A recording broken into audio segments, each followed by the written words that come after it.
नमस्कार साथियों, स्वागत है आपका दृष्टि आईएएस के न्यूज़ प्रोग्राम में। मेरा नाम है मनीष। कोप 29 की बैठक अज़रबैजान के बाकू शहर में शुरू हो चुकी है। कोप 29 की बैठक विशेष रूप से इसलिए महत्वपूर्ण है क्योंकि इसमें जलवायु वित्त का मुद्दा प्रमुख रूप से उठने वाला है। आज कोप 29 की बैठक पर संपूर्ण रूप से चर्चा करेंगे इन न्यूज़ के प्रोग्राम में। सबसे पहले देखते हैं कि इस पूरे टॉपिक के अंतर्गत किन पक्षों पर बात करेंगे। सबसे पहले उस खबर को हमने जान लिया है जिसके कारण ये पूरा टॉपिक चर्चा में है, यानी कोप 29 की बैठक बाकू शहर में शुरू हो गई है, तो इसके प्रमुख मुद्दों को ही हमें जानना है। एक प्रमुख प्रश्न ये भी होता है, कई बार स्टूडेंट्स ने पूछा है कि वस्तुतः कोप का मतलब क्या होता है, तो हम यहाँ पर कोप के मतलब को भी ठीक तरीके से समझने की कोशिश करेंगे और इसकी शुरुआत किस प्रकार से हुई थी कोप बैठकों की, उसको भी जानने की कोशिश करेंगे। फिर देखेंगे कि कोप 29 की बैठक में वित्त का मुद्दा किस प्रकार से महत्वपूर्ण हो जाता है, और जब हम वित्त की बात करते हैं तो उसमें अमेरिका का योगदान विशेष रूप से महत्वपूर्ण है। खासतौर से अमेरिका में हाल ही में जो चुनाव संपन्न हुए हैं और उसमें डोनाल्ड ट्रंप की विजय हुई है। डोनाल्ड ट्रंप का जलवायु परिवर्तन के मुद्दे पर संशयवादी रवैया है, तो संशयवादी रवैये के साथ किस प्रकार से वैश्विक जलवायु वित्त की समस्या से ये कोप 29 की बैठक निपटेगी, ये विशेष रूप से महत्वपूर्ण मुद्दा है। साथ ही इस पूरी बैठक में भारत का दृष्टिकोण क्या रहने वाला है जलवायु परिवर्तन के मुद्दों पर, इसको भी जानने की कोशिश करेंगे और फिर आपके लिए एक अभ्यास प्रश्न होगा जिसका उत्तर आपको कमेंट बॉक्स में कमेंट करके देना होगा। ये जो पूरा विषय है यूपीएससी की मुख्य परीक्षा के सामान्य अध्ययन प्रश्न पत्र 3 से जुड़ेगा, उसके पर्यावरण जैसे खंडों से जोड़ करके आप इसे देख सकते हैं। हम अपने प्रोग्राम में आगे बढ़ें उससे पहले आप हमारे चैनल को सब्सक्राइब कर लीजिए और बेल आइकन दबाइए ताकि सभी प्रोग्राम का नोटिफिकेशन आपको मिले। इन प्रोग्राम से आप जुड़े, इनका लाभ उठाएं। साथ ही एक सूचना आपके लिए महत्वपूर्ण है और ये है कि दृष्टि आईएएस संस्थान ने अपनी अलग शाखाओं पर हाल ही में हिंदी माध्यम के आईएएस जीएस फाउंडेशन कोर्स प्रारंभ किए हैं। कई शाखाओं पर बैच प्रारंभ होने वाले हैं, जैसे दिल्ली स्थित करोल बाग शाखा में बैच 13 नवंबर से प्रारंभ होगा जिसका समय रहेगा दोपहर 3 बजे। इसी प्रकार से इंदौर शाखा में 11 नवंबर से बैच प्रारंभ होगा जिसका समय रहेगा शाम को 6:15 बजे। लखनऊ शाखा में 29 नवंबर से बैच प्रारंभ होगा, सुबह 11:30 बजे टाइमिंग रहेगी। और जयपुर शाखा में 29 नवंबर से बैच प्रारंभ होगा जिसकी टाइमिंग रहेगी सुबह 11 बजे। और आप अगर इन शाखाओं के पास स्थित है तो इनमें एडमिशन सुनिश्चित कर सकते हैं। साथ ही आप 8750187501 पर कॉल कर सकते हैं, अपनी सफलता की दिशा में आगे बढ़ सकते हैं इन कोर्सेज में एडमिशन लेके। अब हमने खबर को विस्तार से जान लिया है तो कोप के बारे में जानकारी हासिल करते हैं। कोप का सीधा मतलब है कॉन्फ्रेंस ऑफ पार्टीज, यानी पार्टियों का सम्मेलन। यहाँ पर पार्टी शब्द किसको भी व्यक्त करता है, सामान्यतः देशों को भी व्यक्त करता है। ये पार्टियों के सम्मेलन की औपचारिक बैठकों की एक श्रृंखला को भी व्यक्त करता है। इस औपचारिक बैठकों की शुरुआत कैसे हुई थी? आप जानते हैं कि 1992 में पृथ्वी शिखर सम्मेलन, जो रियो अर्थ समिट हुआ था, पृथ्वी सम्मेलन हुआ था, कहां पर हुआ था? ब्राजील के रियो डी जेनेरियो में हुआ था। उसमें एक कन्वेंशन हमारे सामने आता है, United nation framework convention on climate change, UNFCCC ये आता है। और इसके अंतर्गत ये पहचाना गया था इस बैठक के अंतर्गत कि जो प्रमुख पर्यावरणीय समस्या है वो वस्तुतः जलवायु परिवर्तन है, और जलवायु परिवर्तन की समस्या से निपटने के अंतर्गत ही हमारे सामने ये कन्वेंशन आया था जिसको हम UNFCCC कहते हैं। और अलग अलग देशों की भागीदारी को सुनिश्चित करने के लिए, जलवायु परिवर्तन की समस्या से निपटने के लिए, इसी के अंतर्गत 1995 से कॉन्फ्रेंस ऑफ पार्टीज की बैठक होती है, यानी देशों का एक शिखर सम्मेलन होता है जिसको हम कोप के नाम से अभिव्यक्त करते हैं। इस कोप की पहली जो बैठक हुई थी, यानी जो कोप 1 की जो बैठक हुई थी, ये जर्मनी में हुई थी, जर्मनी में। और उसके बाद अब इसकी कोप 28 की बैठक जो पिछले साल हुई थी वो दुबई में हुई थी। और अब इसकी बैठक कोप 29 होने वाली है, जो कि 9 अब शुरुआत जिसकी हो गई है, जो कि अजरबैजान के बाकू शहर में हो रही है। और जो कोप 30 की बैठक होगी वो कहां पर होगी? वो ब्राजील में। तो इसके बारे में सामान्य जानकारी हमने हासिल कर ली। इसके अंतर्गत क्या करती हैं सरकारें? सरकारें वर्तमान में कॉन्फ्रेंस ऑफ पार्टीज के अंतर्गत सरकारों का प्रमुख मुद्दा है कि वर्ष 2015 में जो जलवायु परिवर्तन पर पेरिस समझौता हुआ था उसकी प्रगति का ठीक तरीके से आकलन करना, और साथ ही UNFCCC का जो कन्वेंशन है उसको आगे बढ़ाने के लिए वैश्विक प्रयासों का आकलन करना, उसे एक दिशा प्रदान करना।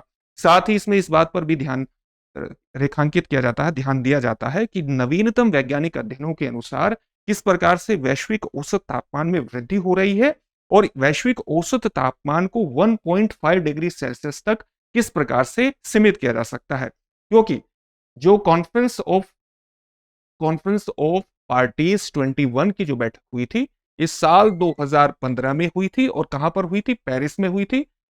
यहां पर एक महत्वपूर्ण समझौता हमारे सामने आता है, वो महत्वपूर्ण समझौता जिसको हम जलवायु परिवर्तन पर पेरिस समझौता कहते हैं। और इसका जो मुख्य टारगेट इसके अंतर्गत तय किया गया था वो ये तय किया गया था कि अलग अलग देश हम क्या करेंगे कि पूर्व औद्योगिक स्तर के मुकाबले जलवायु परिवर्तन की समस्या से होने वाले वैश्विक औसत तापमान में जो वृद्धि है इसको 2 डिग्री सेल्सियस से नीचे तक रोकना, और हो सके तो इसको 1.5 डिग्री सेल्सियस तक सीमित करना, ये महत्वपूर्ण हमारा उद्देश्य था।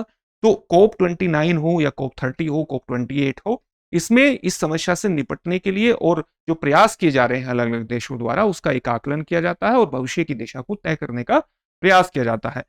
अलग अलग जो विश्व के नेता हैं वो अपनी प्रगति को मापते हैं कि जलवायु परिवर्तन की समस्या से निपटने के लिए उनके द्वारा जो प्रयास किए जा रहे हैं वो कितने काफी हैं, कितने नाकाफी हैं, और सर्वोत्तम तरीकों पर बात करने की कोशिश की जाती है। इस कन्वेंशन में 198 पार्टियां हैं। 198 पार्टियों में 197 देश शामिल है और एक यूरोपीय संघ शामिल है, और इस प्रकार से 198 पार्टी इसमें शामिल हो जाती है।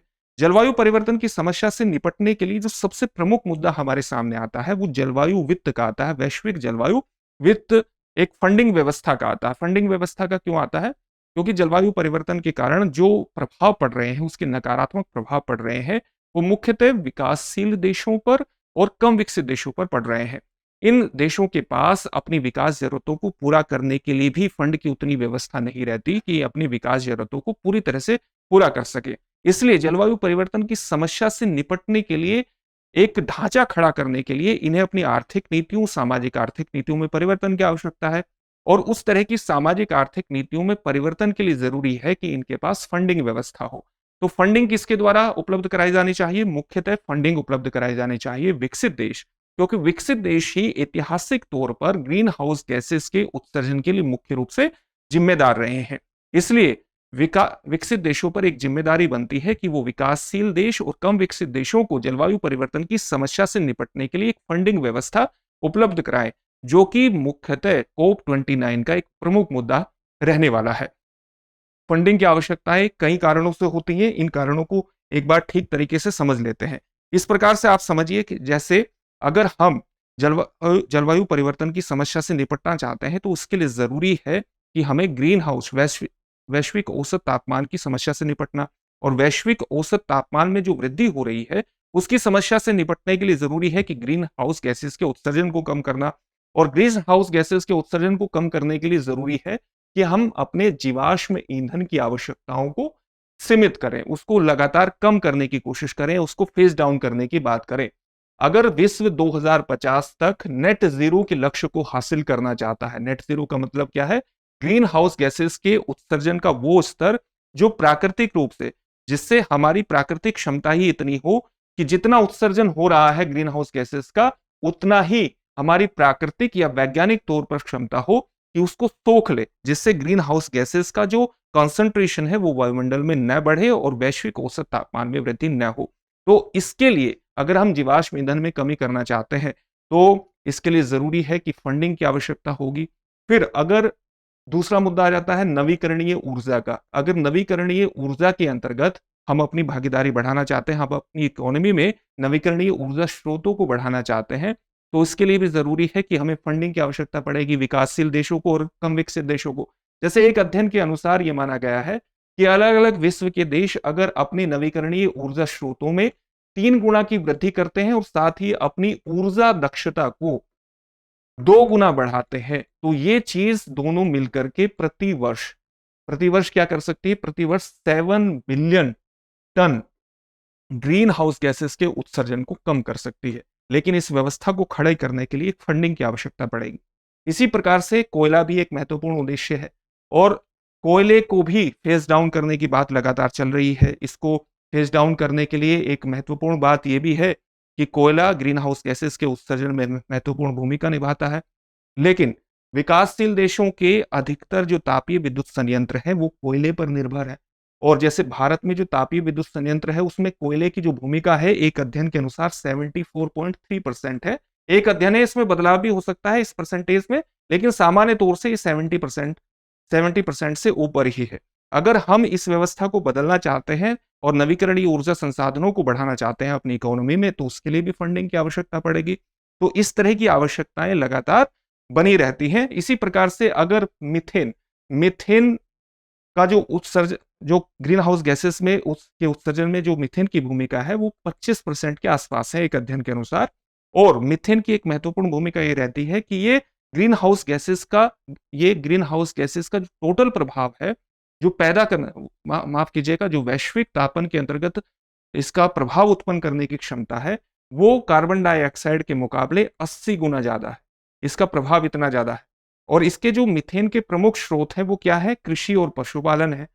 तो अगर आप इसके उत्सर्जन को कम करना चाहते हैं तो इसके लिए जरूरी है कि आपको कृषि के पैटर्न में ही परिवर्तन करना पड़ेगा। और अगर कृषि के पैटर्न में परिवर्तन करना है तो उसके लिए भी फंडिंग की आवश्यकता पड़ेगी। तो इन सब कारणों की वजह से एक बहुत बड़ी फंडिंग व्यवस्था को खड़ी करने की बात है, जो कि कोप 29 का एक प्रमुख मुद्दा रहने वाला है।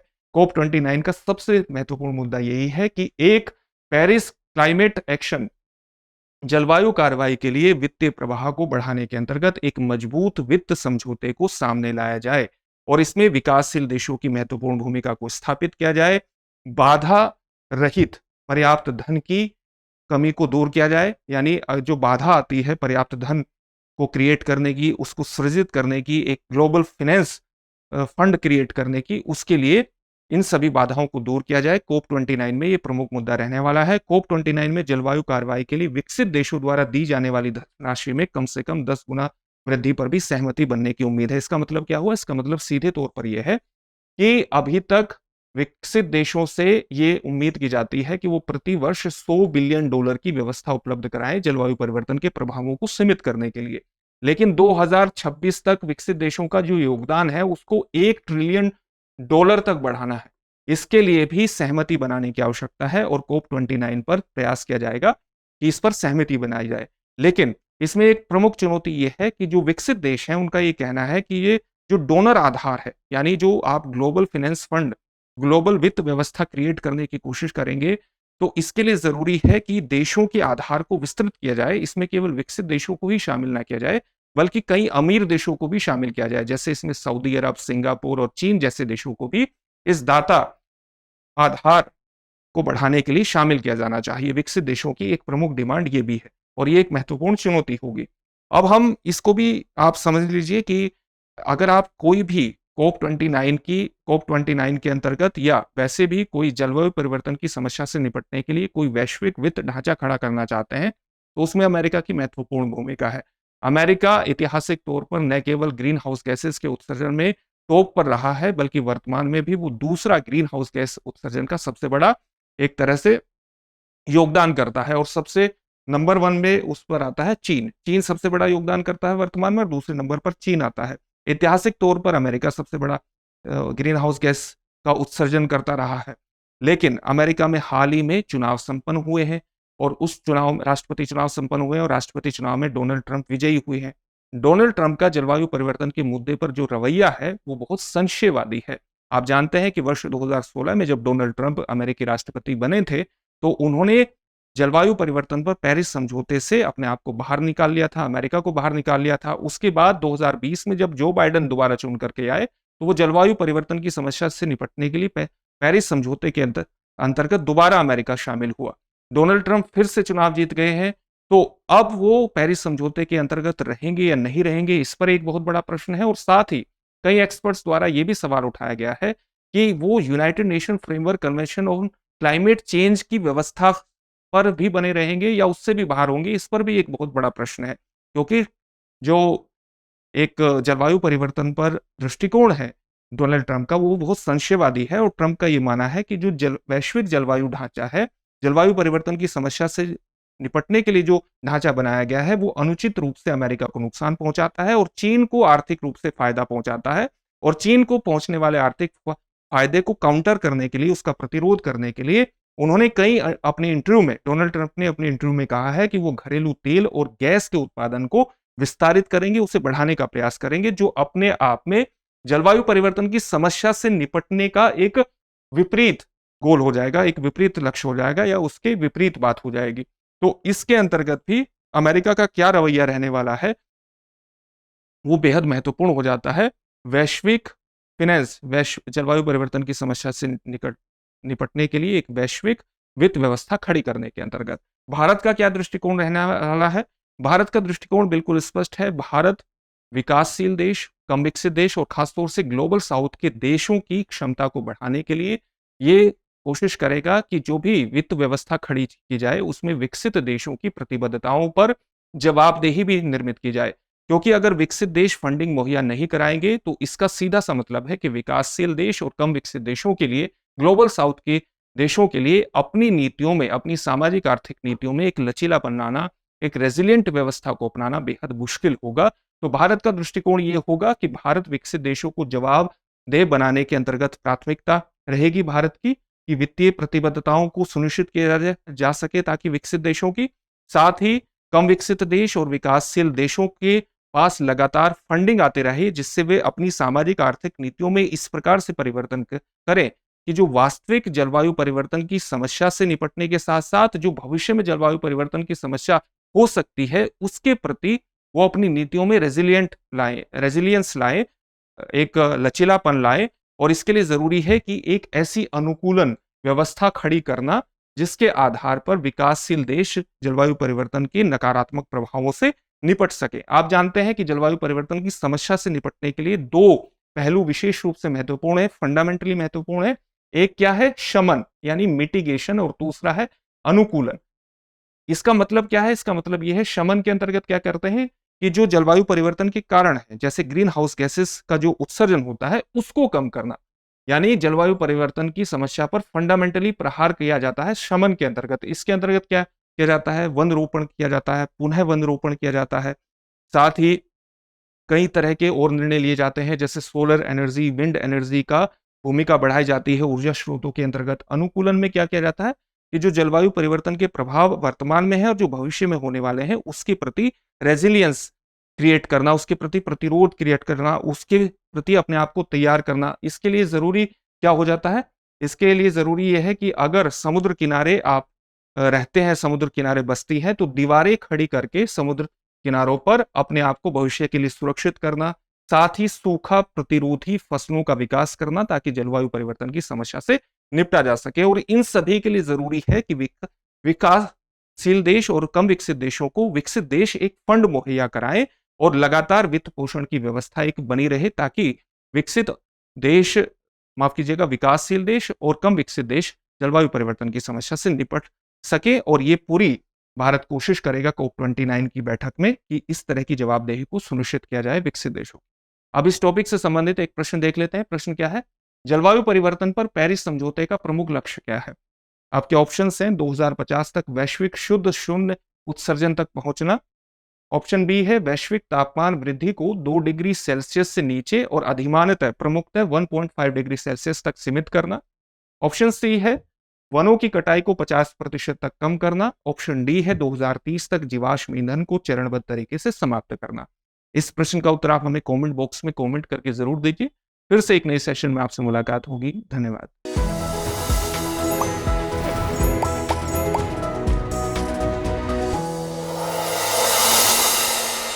डियर व्यूअर्स, अपने एग्जाम की तैयारी को और बेहतर करने के लिए हमारे चैनल को लाइक, शेयर और सब्सक्राइब करना न भूलें।